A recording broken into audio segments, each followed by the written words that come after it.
Hi, officer. My name is Yanan Xin. You can imagine a woman with deep experience who has worked in the same institution for 10 years, training new manager, but had never been invited to join the actual team. In Australia, such stories are common. Women are nearly half of the workforce, but only about one-third of key management positions. More than 90% of AX300 CEO are male. The private sector gender pay gap is 21.8%. Which means that women progress more slowly and earn less. Organization and Australia lost leadership talent, innovation, and economic growth.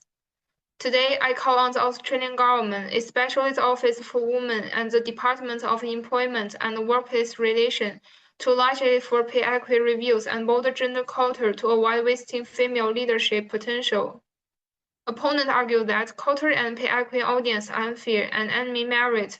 They believe that collecting and reporting pay data will raise costs and may reduce productivity or investor confidence. These concerns matter to government policymakers because they are directly related to employment, economic growth, and business confidence. But do they actually support these concerns? Economic evidence shows that closing gender leadership gap is not only fair but also economically beneficial. BCEC and WGEA estimate that 1 billion company would gain around 93 million in value if leadership team become gender balanced. For governments, this means pay equity audience and gender balanced leadership do not at cost. They support measurable productivity gains. Evidence from Norway and Australia shows these concerns are overstated.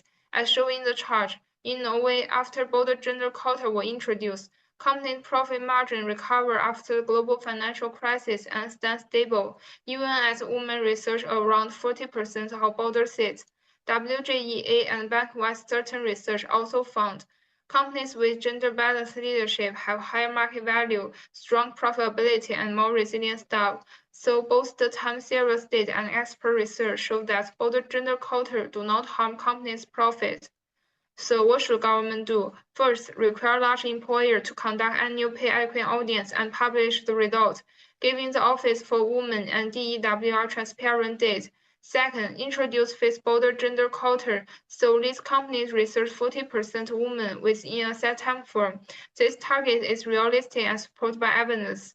In Norway, a 40% border quota do not reduce profit margin, showing that gender diversity do not harm performance.